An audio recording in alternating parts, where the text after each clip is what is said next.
Assalamualaikum warahmatullahi wabarakatuh. Sampurasun. Wargi-wargi baraya pecinta dongeng Sunda anu di mana bae ayana. Alhamdulillah kalayan kudratillahi robbi qadarati nu maha kawasa urang sadayana tiasa ditepang dangukeun deui. Sareng sim kuring Kang Tile dina acara carita Sunda tanapi dongeng Sunda. Nyaeta urang nuluykeun hanca carita nu katunda. Dina judulning carita awewe kajajaden. Anu mana ieu carita teh asil buah karya tanapi karangan Amburos ti Palihan Bandung. Kasugri kaum dangu. Dina jujutan hanca carita anu parantos disungsi dina dinten kamari. Pedaran Kang Tile kasapih kuanci dina mangsa medarkeun kayan alam ti peuting. Nyatana ka kulawarga jang sarekum anu mana harita nuju ngarasakeun bagja anu taya hinggana kulantaran Jang Panji anakna anu parantos masantren kiwari parantos uih deui kalemburna. Kumaha mitra lajenganana ieu carita sumangga langkung paos nama urang sami-sami bandungan deui ku sadayana.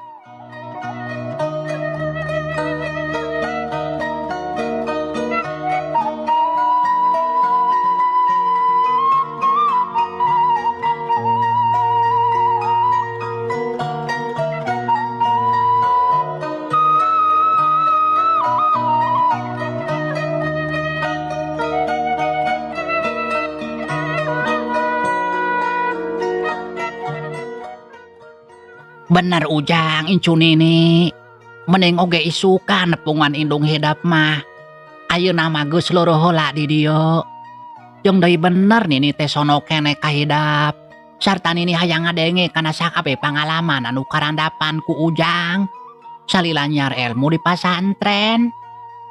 Ceuk ma anah bari neuteup ka incuna. Sumuhun mangga atuh nini pamikitu mah. Walon Jang Panji nya tujuan kana kahayang ma anah ninina. Tah, kulantaran urusan geus rengse sarta orok geus salamet teu kurang nanaon. Nya ayeuna mah atuh kuring rek pamitan Jang Sarkum. Rek ka mana Pak RT? Padahal mah tong wakamulang di dieu we atuh urang nuluykeun ngobrol kagok da moali ladai oge subuh. Anu mata kuring teh rada hariwang kanu dieu mah. Sabab tadi basa turun kaburuan, cul panto teu ditulakan. Palaur aya kajadian naon. Walon Pak RT jung nangtung samalah anu sejenna oge nurutan. Oh nya teu nanaon atuh ari kitu mah. Pak RT, nuhun pisan kana bantuan jeung perhatianna. Kitu deui ka sararea anu geus milu riweuh ku ayana kajadian anu karandapan ku kuring sakulawarga. Sami-sami Jang Sarkum. Jeung deui teu nanaon da sararea oge taya nu ngarasa diriweuhkeun. Ayo atuh nya kuring mulang yeuh. Jang Oding, hayu rek bareng atawa rek di dieu? Nya hayu we atuh bareng. Jawab Oding jung nangtung tina diukna. Pak RT hatur nuhun pisan kana bantosana. Kitu di kasararea. Ceuk si Ojay harita nganuhunkeun ka Pak RT jeung anu sejenna. Sami-sami Jang. Geus ayeuna mah teu kudu loba pikiran. Da anak ujang geus salamet. Tapi sanajan kitu kade omah ulah balanga. Palaur siluman anu tadi ngadodoh deui ka orok. Anu mata kudu waspada ti ayeuna mah. Sumuhun mangga Pak RT. Nya geus kitu mah Pak RT jeung anu sejenna tuluy ngabring arindit rek marulang ka imahna.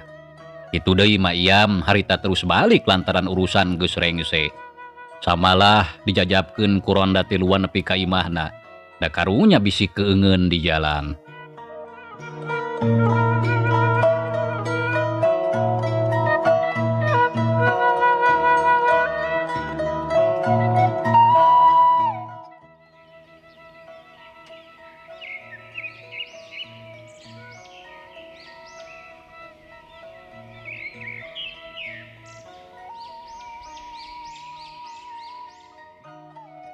Mitra kaum dangu, urang kocapkeun isukna rebun-rebun keneh.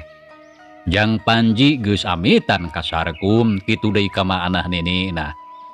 Maksudna rek balik ka imahna da teu kuat hayang geura tepung Pa Amprok Jonghok jeung indungna Nyi Sarah. Nya kitu deui ambu une.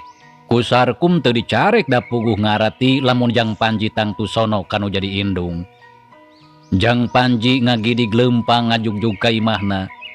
Di tengah jalan gok Amprok jeung urang lembur anu keur ngariung di warung jeung di sisi jalan. Samalah aya oge anu keur ngariung di buruan imah. Sakabehna kerecok ngarobrol nyaritakeun kajadian tadi peuting ngeunaan siluman anu maling orok si Ojay. Lantaran sararea geus pada ngadenge kana bejana. Da mungguh kitu mitra adi beja mah sok kencang pisan rekabna.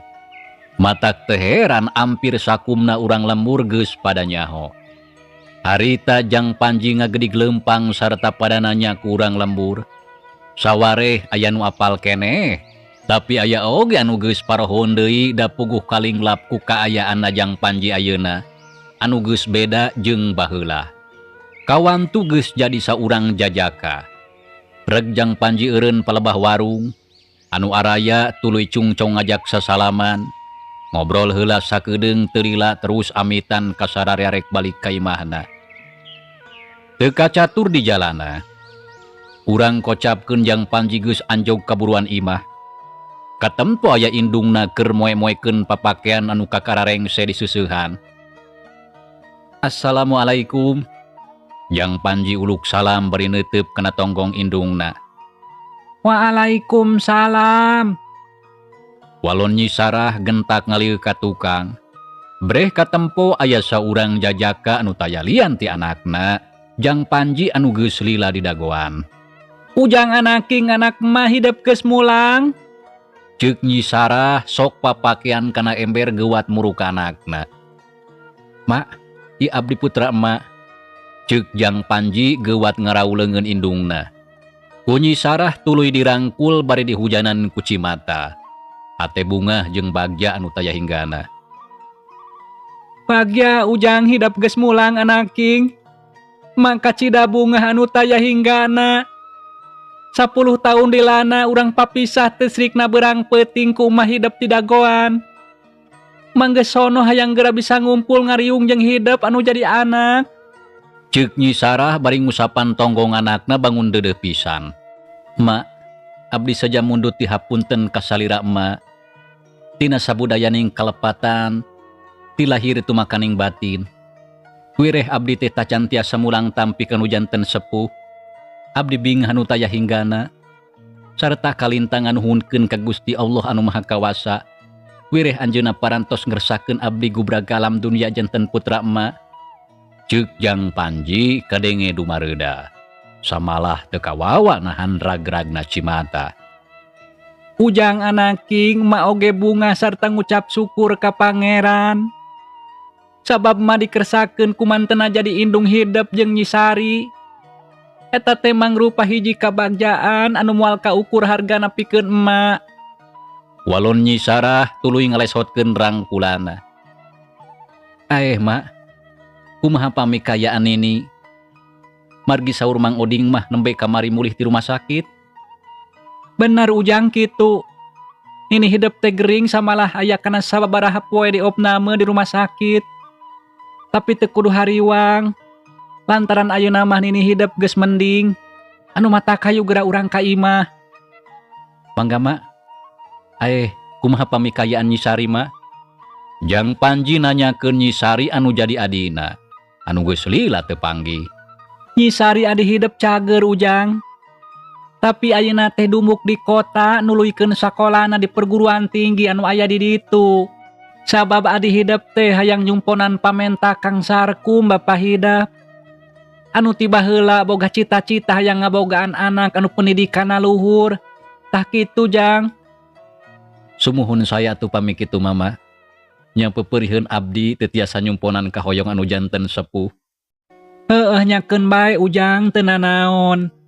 Datang tu ari nu ngaranna jalma masing-masing ngabogaan cita-cita jeung kahayang sorangan. Jadi teu bisa ditangtukeun ku nu sejen. Tah kulantaran kitu, Geus teu kudu jadi pasoalan ngeunaan hal eta mah. Hayu atuh Jang. Urang ka imah lain hayang panggih jeung Nini. Geus pasti gerabungaheun. Sumuhun mangga mah ti payun. Nyi Sarah nyoloyong asup ka jero imah. Dituturkeun ku Jang Panji anakna. Tekung silila serog ka patengahan, kasampak didinya aya ambu uneh keur diuk sorangan. Nya barang ningali incuna Jang Panji datang, ambu uneh curing hak. Ujang kasep incu Nini eta teh hidup anaking. Leres Nini ieu abdi. Walon Jang Panji solongkrong munjungan ka ambu uneh gap di tampanan. Syukur Ujang hidup geus mulang Nini bunga. Sabab ti saret ayeuna mah urang teh moal pajauh deui. Geus lah ulah ingkah ka mamana. Karunya ka indung hidup anu unggal poe teu waleh ngadagoan anu jadi anak-anakna. Da boga anak ukur 2 tapi jauh 2 anak. Sajabati kitu Nini teh geus kolot teuing isuk teuing pageto da umur mah teu nyaho. Nya lamun hidup aya di tempat anu jauh karunya indung ujangan sorangan. Ceuk ambu uneh bari ngareret ka Nyi Sarah anu keur ngajanteng nangtung. Mangga Nini rupina ti sarat ayeuna mah. Abdi oge moal angkat ka mamana bade teras bae di dieu. Nyarengan emak kalih Nini. Sajabi ti kitu abdi teh hoyong tiasa ngamalkeun elmu anu tos kacangking ku abdi. Salami diajari pasantren supados aya mangpaatna kanggo balarea. Walon Jang Panji gek diuk dina kursi panjang gigireun Ninina. Heueuh syukur Ujang ku Nini didoakeun. Elmu anu geus kacangking ku hidup muga-muga cing mawa kahadean. Khususna keur diri hidup pribadi. Kitu deui keur kulawarga umumna keur balarea. Cing karasa mangpaatna pikeun kahirupan di dunia jeung di akhirat. Sumuhun amin Nini. Mugia Gusti Allah marengkeun kana sagala rupi anu janten tujuan hirup abdi. Moga-moga baik itu. Aya Nyai geura popolah ka ditu sadiakeun kadaharan keur si Ujang. Da meureun can momuluk. Parantos Nini nembe sareng bapa ngariung di ditu. Janten tos teu kedah repot-repot mah.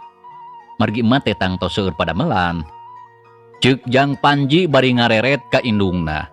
Teu rariweuh mama biasa bae kieu sapopoe oge ukur migawe pagawean di imah jeung ngurus Nini hidup. Kumaha pamisawah sareng kebon mah? Nah kusaha mah diurusna? Sawah jeung kebon mah aya nu ngurusna Ujang. Paling sakali-kali masok neang ka ditu. Da mama teu bisa ngagarap sorangan. Da pugu ukur pangawak awewe jadi dipasrahkeun we ka nu ngurus. Mamangan ukur tinggal narima hasilna. Tapi da ayeuna mah hidup geus mulang. Sok atuh gerah diajar ngokolakeun pakaya titinggal anu jadi aki. Sabab dina hiji waktu mah sakabehna oge bakal rag-rag ka hidup jeung ka Nyi Sari anak emak anu 2. Tah kitu kumaha hidup sanggup? Tanya Nyi Sarah bari neuteup ka anakna anu keur saregep ngabandungan. Sumuhun mangga mah. Ujang, kumaha cenah kajadian peuting tadi teh? Da geuning batur meuni gujrud pajar teh orok titin bibi hidup di paling ku siluman. Hadena ya hidup anu nulungan kitu ceuk beja anu katarima ku emak mah. Nyi Sarah nanyakeun ngeunaan kajadian peuting tadi. Ngeunaan titin anu orokna di paling ku siluman. Sok sanajan geus ngadenge bejana ti tatanggana anu deukeut, tapi kulantaran hayang leuwih jelas. Nanyakeun deui ka Jang Panji anakna. Leres mah, kitu kajantenan wengi tadi teh. Cing sok atuh Jang caritakeun anu salengkapna Nini hayang nyaho. Mangga Nini kieu eta teh. Derek-dek Jang Panji medarkeun deui kajadian tadi peuting ka indung jeung Ninina. Sakabehna dicaritakeun taya nu kaliwat. Sakumaha nu geus dipadar di luhur. Sarata dibarandungan ku Nyi Sarah jeung ambu uneh kalayan daria. Tah kitu emak kalih Nini. Kajantenan wengi tadi teh. Jang Panji nutup sakabeh caritana.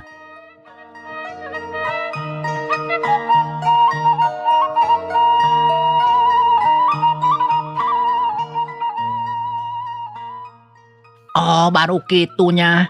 Hadena aya milik keneh orok Jang Ojai salamat. Lamun henteu teh tada teuing sedihna. Nya lamun orok teu karebut deui ku hidap, tada teuing titin jeung jang ojayna langsana. Mangkaning orok teh geus didaguan sakitu lilana. Tapi syukur alhamdulillah ayeuna geus salamat. Keun ke lamun geus salse mah oge rek neang ka ditu. Sakalian hayang panggih jeung mah ana. Lantaran geus rada lila mah oge can panggih deui jeung nini hidap. Heueuh nyai neang ka ditu ari geus salse mah. Nya kitu ambu.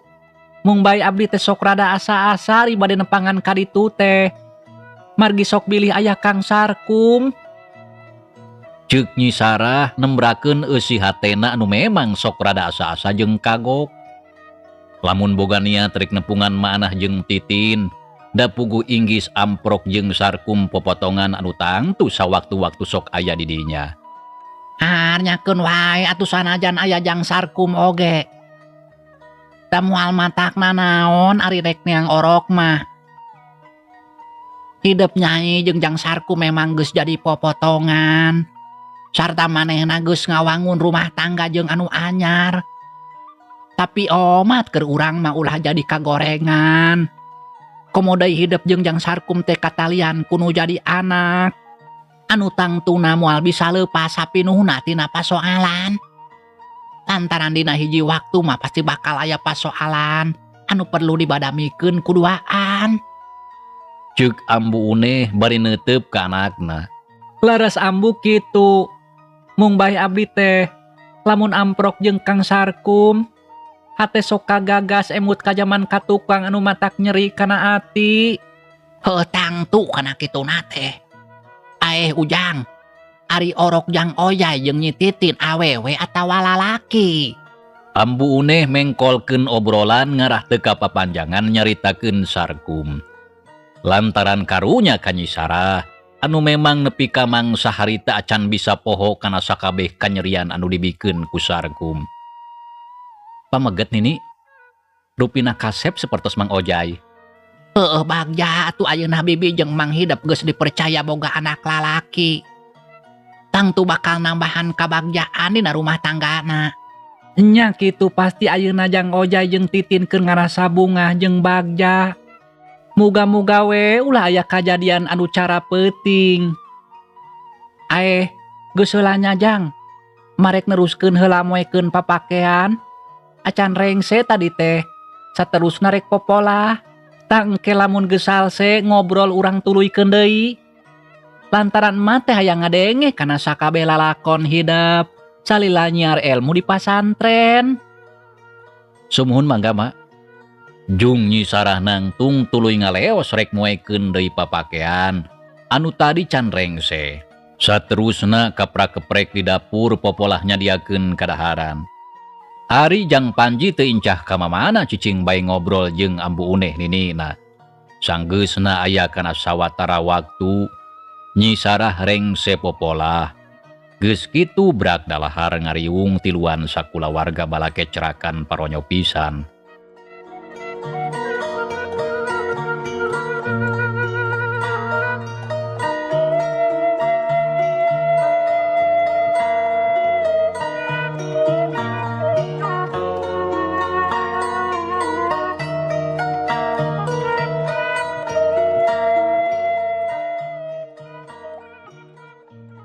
Mitra kaum dangu, urang tinggalkeun heula kayaan di mana Nyi Sarah. Ayeuna urang malikan nyaritakeun deui Sarkum sabada anakna jang Panji indit ka imah Nyi Sarah. Sarkum oge tuluy amitan ka maana. Kitu deui ka si Ojay jeung Titin rek mulang ka imahna. Sedengkeun si Ojay poe eta mah teu ingkah ka mamana cicing bae di imah da sono ka orok. Torojol bah omon jeung ambu yuyun bojona daratang. Samalah harita tetangkana oge loba anu daratang. Hayang neang orok Titin jeung si Ojay anu kabejakeun dipaling ku siluman. Kocapkeun deui Sarkum harita teh geus nepi ka imahna. Kasampak bojona Nyi Sawitri ka karareng semandi. Samalah geus dangdan katempo geulis matak narik kana ati. Barang ningali salakina datang. Nyi Sawitri ngalius miceun beungeut siga nu embung amprok. Nyai geuning geus rengse mandi. Rek ka mana Nyai teh meuni rapi? Tanya Sarkum bari neuteup ka bojona. Teu kudu loba tanya, kumaha kuring we rek ka mamana oge. Walon Nyi Sawitri paromana beketut baeud. Nah mun kitu ngajawab teh. Nyai ambek keneh ka Akang. Nya jelas kuring teh ambak. Lantaran boga salaki masih kene neundeun perhatian kanu jadi popotongan. Sama moal henteu dina hatena mah, hayang balik deui ka manehna. Ngan memang can wani pok. Tembal Nyi Sawitri bari neueup seukeut ka Sarkum. Nyai ulah sok ka mana karep nyarita teh. Nah sahan wah hayang balik deui ka popotongan. Akang maksud nyai teh. Ceuk Sarkum malik neueup. Eta geura make jeung nanya saha. Nya geus pasti akang atuh nu hayang balik deui ka si Sarah. Lantaran katingali tina tindak tanduk akang anu gede perhatian ka manehna. Buktina ka popotongan kamari ngirim sulu bari jeung ngabohong ka pamajikan. Ta eta teh hiji bukti lamun akang teh geus salingkuh ti kuring anu jadi pamajikan. Aduh nyai pira oge perkara suluh. Tapi meuni kudu kapapanjangan. Apan kamari geus dijelaskeun ku Akang pasoalana. Piraku masih kene teu percaya keneh kana caritan Akang. Teu saeutik oge kuring mah teu percaya. Nyaan nyai mah boga hate teh meuni teuas alabatan ti batu. Teu kudu mamawa kana batu Kang Sarkum. Lantaran batu teu boga dosa. Tah ayeuna cing jawab kalayan jujur. Nah Akang teh masih kene boga hate kadua leutik ka si Sarah. Tanya Nyi Sawitri tandas panon mureleng ka Sarkum bangun ijin.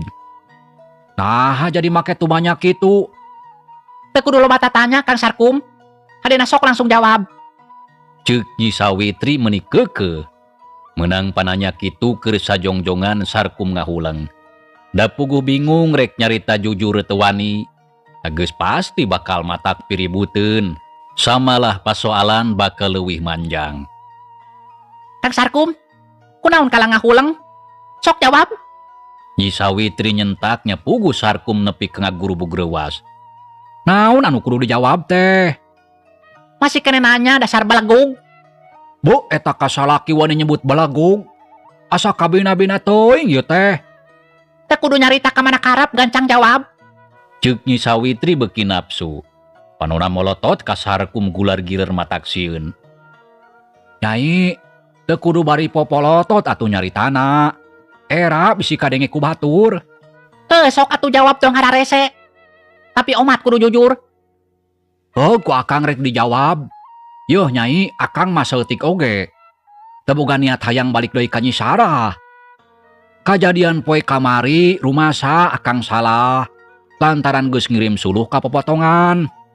Tapi sanajan kitu da teu boga perasaan naon. Jadi geus lah ulah dipapanjangkeun. Akang teh capek nyai. Tunduh hayang sare anu matak balik ka imah oge. Kuduna mah salaki datang teh dibagiakeun ku paroman anu marah may. Tapi ieu mah kakarajol oge geus disampakeun piomongeun anu eueuh hartina. Teu dabongan Akang sorangan anu salingkuh ka abdi. Geus nyai. Bisi Akang nafsu sarta bea kasabaran. Tembal Sarkum bari terus rek ngaleos. Tapi benernya Akang teh teu boga hate kadua leutik ka popotongan. Ento, Kuring mah teu percaya kana caritan Akang. nya lamun teu percaya mah kajeun teuing. Kumaha karep eta mah? Geus Akang rek kepancuran hayang mandi. Tah engke lamun nyai geus salse, sarta pikiran geus tiis sok ka ditu teang titin geus ngalahirkeun orok lalaki. Era ku batur. Piraku anu sejen geus juljol nareang. Ari nyai teu kate ngali irung-irungna acan. Walon Sarkum teu hayang panjang carita. Satuluyna ngaleos ka tukang ninggalkeun Nyi Sawitri anu keur ngahulang sorangan. Atena panas ngaheab lantaran keukeuh Sarkum teu mere jawaban anu jujur ka manehna. Dasar lalaki kurang ajar tukang ngabohong. Nyaritana mah geus teu boga hate kadua leutik ka si Sarah. Sok padahal jelas manehna aya keneh hate ka si Sarah. Nah dikira aing teh balagug. Nyi Sawitri ngomong sorangan.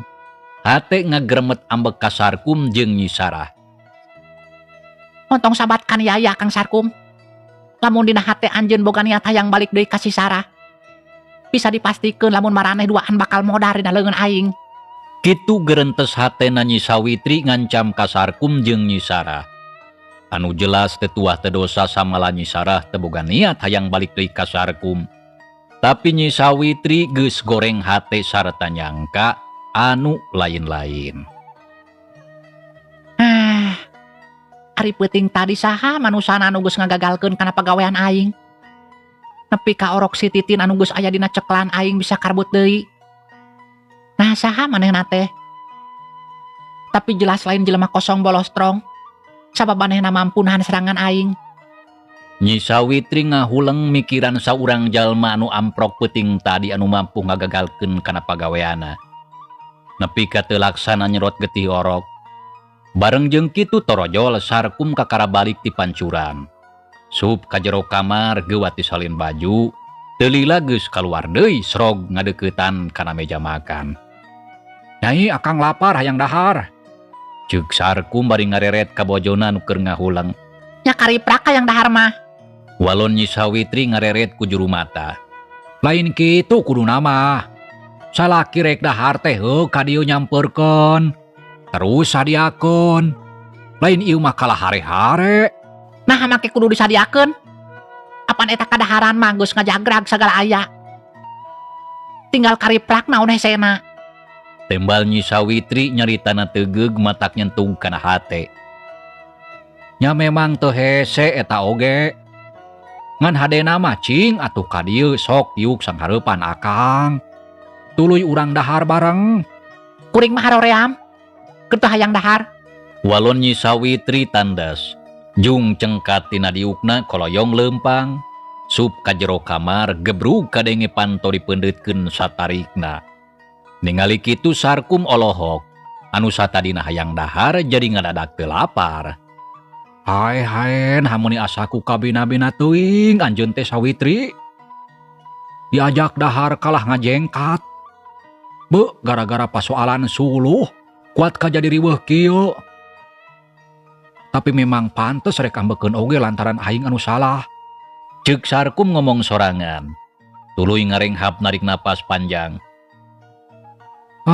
Geus daripada cicing di imah mata kruat. Mending oge indit ka pasar nagi duit kanu boga jongko. Jung Sarkum nangtung koloyong leumpang sup ka kamar. Breh katempo Nyi Sawitri keur diuk nyang hareup kana jandela. Ningalikeun daun cau anu pating arulang. Nyai akang rek indit ka pasarnya. Ceuk Sarkum bari neuteup sedengkeun Nyi Sawitri teu ngawalon. Nyai akang rek indit ka pasar. Sarkum ngomong deui tapi angger taya jawaban bojona teu ngareret-reret acan. Nyang geus atulah ari mu ngomong mah. Teu loba dicarita geus kitu mah Sarkum ngaleos kaluar ti kamar. Kebat muru kana panto hareup. Teu lila geus aya di luar koreleng kagigireun imah muru ka garasi rek ngaluarkeun mobil. Teu lila gerung kadenge mobil dihirupan. Terus mundur lalaunan kaluar ti pakarangan satuluyna. Mobil maju rek ngajugjug ka pasar.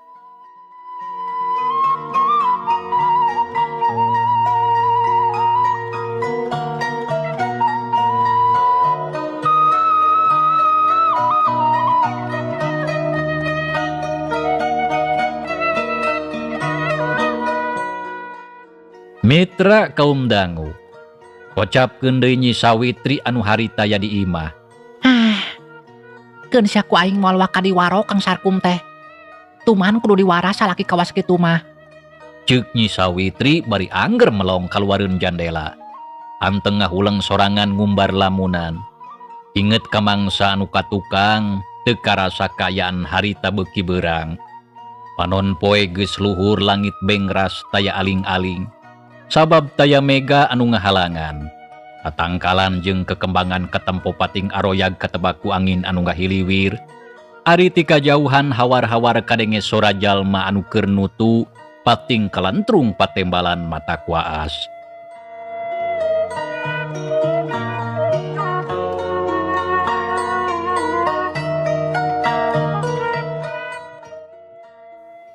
Kacaritakeun sorena. Harita wanci bada asar. Nyi Sawitri kaluar ti imah. Juru turun kaburuan saterusna leumpang salse pisan. Rek ngajugjug ka imahna Titin. Maksudna rek neang orok. Nya teu kacatur di jalana urang kocapkeun bae. geus nepi kaburuan. Gok amprok jeung si Ojay. Nganahan jakal waktunya pih alatan mangsa misa mitra. Cag ieu carita urang tunda heula insyaallah kin urang lajengkeun deui. Hatur nuhun mitra kana naon rupi peratosana. Wilujeng kantun. Wassalamualaikum warahmatullahi wabarakatuh.